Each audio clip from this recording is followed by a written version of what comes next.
everyone, I've got my cup of matcha and I hope you got yours too because today is going to be a long one. We are going to be debriefing year 3. Shall we? Just a quick run through of today's structure for the video. First, I'm going to be talking a little bit of how I ended up in University of Manchester, how life is like moving abroad, my experience of moving abroad, third year in general and how I felt about it, my own study tips and also my highlights and also my downtimes. Hope you sit back, relax, enjoy your cup of matcha and let's get started. If you are new here, let me give you a little catch up. I'm on a transfer program where I do my first half of my medical school in IMU, Malaysia, and my second half of my medical school in university abroad. I got matched into University of Manchester, which I ranked really high and I was really happy to get there. One thing good about University of Manchester is that it has other direct entry students coming from St. Andrews. So there's about 50 plus students from St. Andrews and about only 10 students from IMU. But both of you are going to enter into third year of medical school together. Was it scary moving into an entirely new environment in the UK?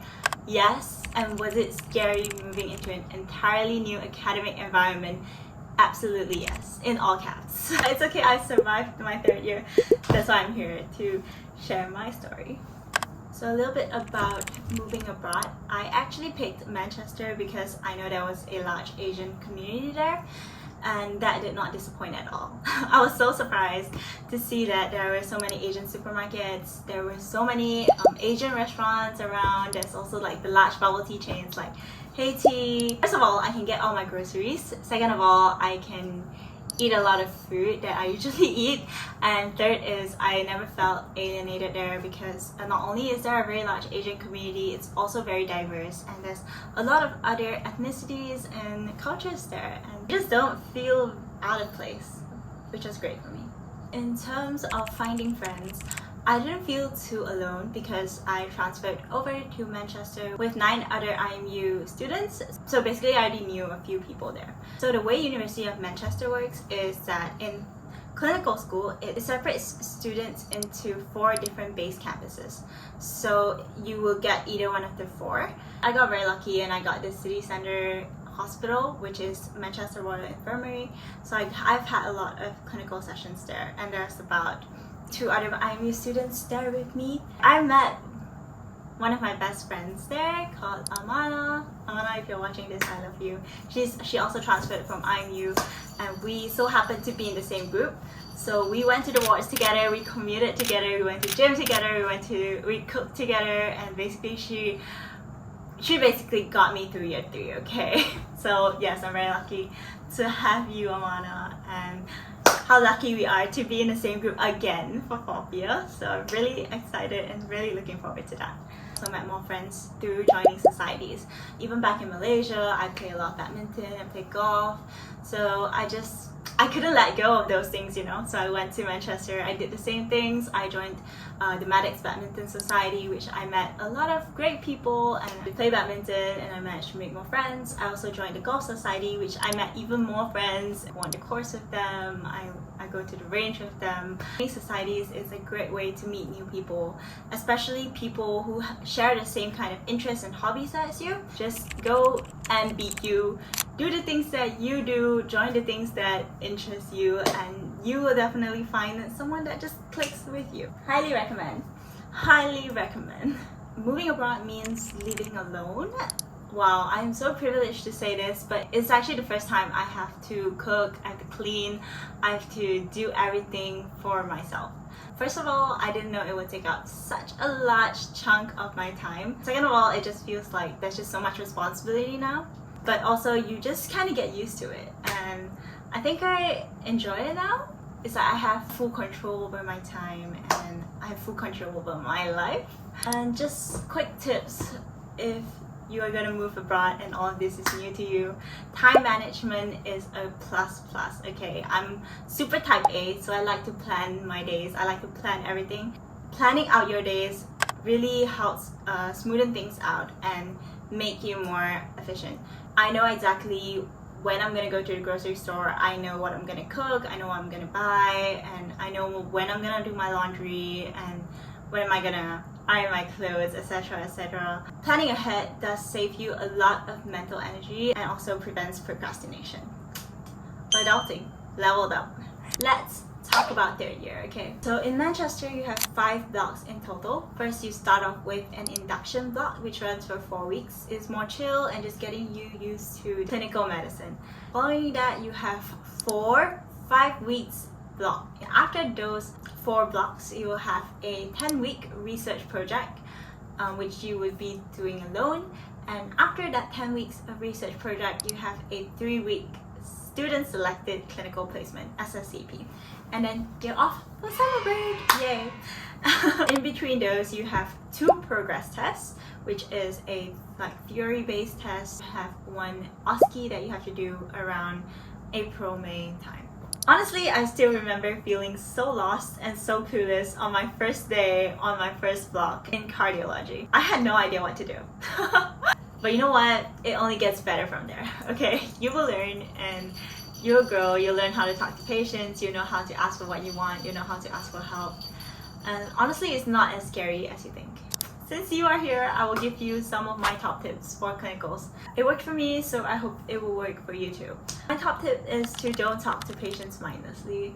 Always have a clear goal when you're talking to patients. I used to go in and I used to ramble on with the patients for like 45 minutes and they would tell me their whole life story, how they went on a cruise trip or like how they own a farm. Honestly, it's really nice to talk to them, but you are a busy medical student, okay? You have things to do. You have to go back and grind your past med or something. It's nice, but you know, you have other priorities, okay? Find out what your presentation is. If they come in with chest pain, then go in and do your history taking. Have a clear goal when you're talking to patient. What is their presentation? What are their risk factors? What are the red flags that you want to exclude? What other symptoms would you like to know? Come up with a list of differentials and just act as if that is your patient and what will you suspect and what kind of investigations would you like to order next and what kind of medications would you like to give. Just go in that order, and it's okay if you don't know. Like sometimes you can just guess, you know.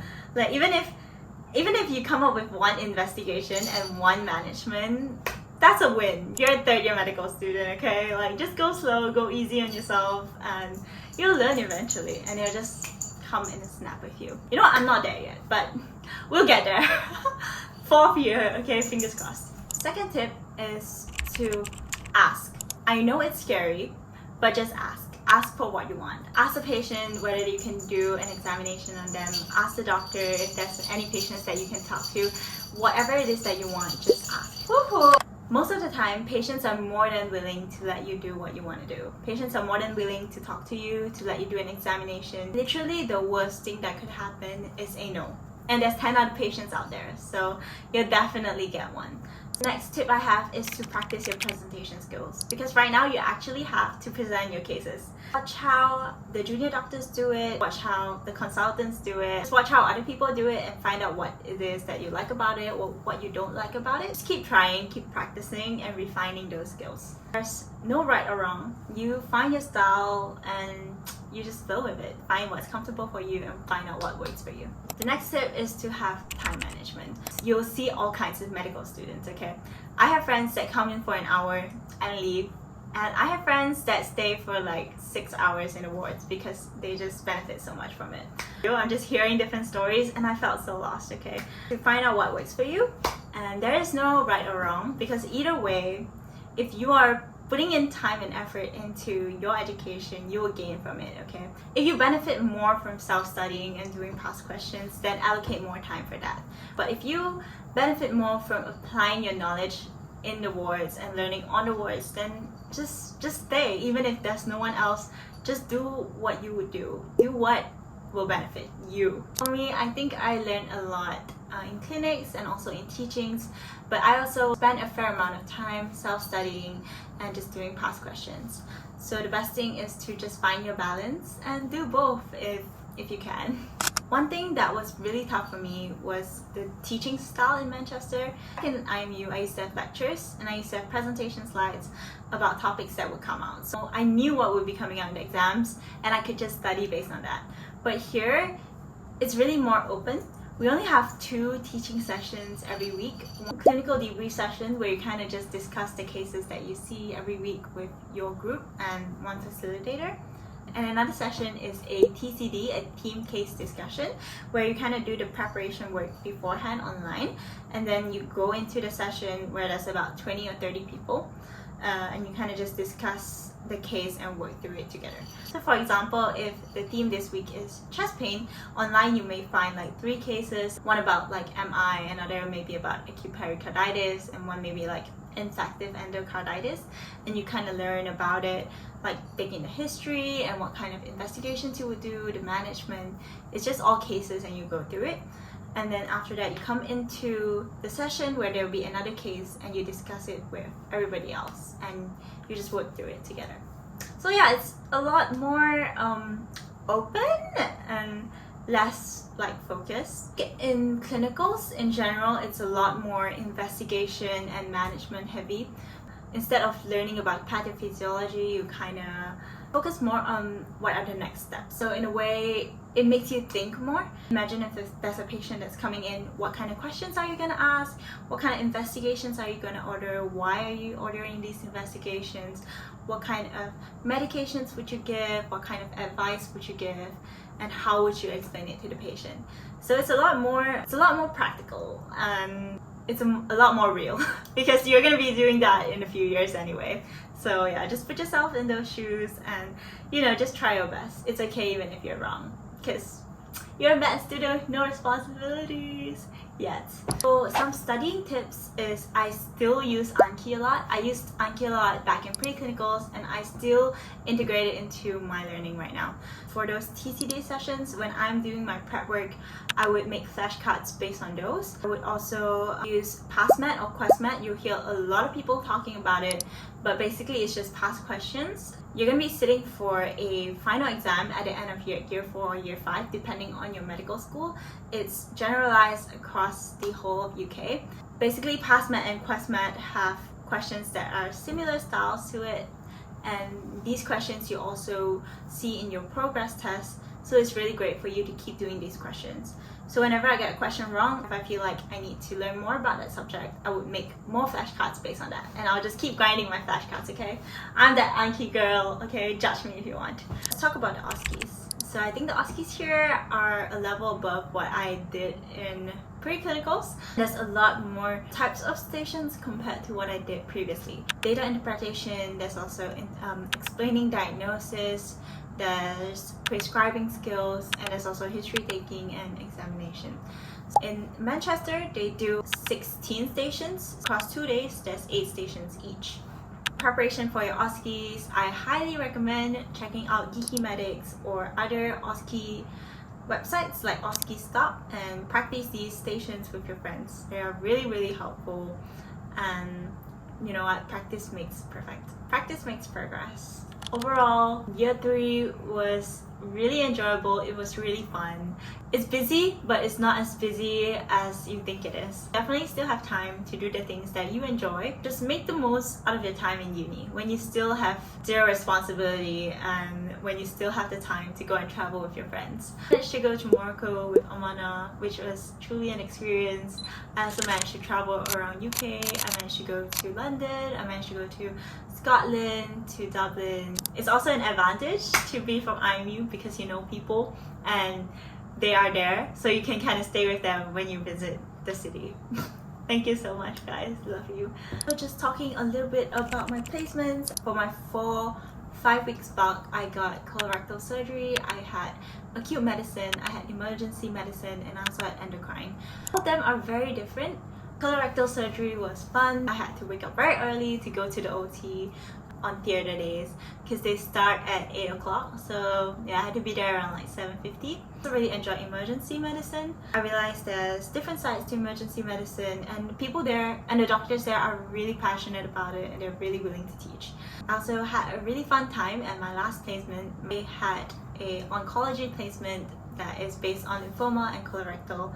I really loved my mentor. She and her team were all really willing to teach me because I was the only medical student there, so I had a lot of tension and I managed to do a lot of things there, and I gained a lot out of it. The people you meet during a placement really shapes how the experience is for you. You don't have to be the smartest student. You don't have to answer all the questions they throw at you, okay? What you have to do is just be curious and be enthusiastic and just be willing to learn, because they are there to teach you at the end of the day. And other than that, living alone means cooking for myself. And I really enjoy cooking with my friends. Sometimes we would just stay in the kitchen for like 3 to 4 hours, just cooking up, trying new recipes, cooking up really big meals that I could eat for like 3 days. I also managed to join the content creators team for University of Manchester. They hosted a lot of useful workshops. I also managed to meet a lot of new people, and I just generally really enjoyed the experience. So thank you all for tuning in to my videos, to my Instagram, for making all of this possible. Thank you for enjoying my content. That's about it for my debrief. Shout out to all my friends that made it 10 times more enjoyable. No one has it all figured out, but you gotta keep doing to find out. Third year has definitely been a journey of growth, from knowing absolutely nothing to finishing third year with the people I love by my side. I wouldn't have traded anything else for this. Take my words, okay? Take that first step. Be afraid, but do it anyway. Because there are seats waiting for you at tables that you don't even know about. Thank you all for listening to my year 3 experience. If you have any questions, feel free to leave it in the comments or just DM me on Instagram. I reply to my DMs, but do give me some time, okay? If you like this video, like it, share it. I hope it helped you, and I'll see you all in year 4. Bye!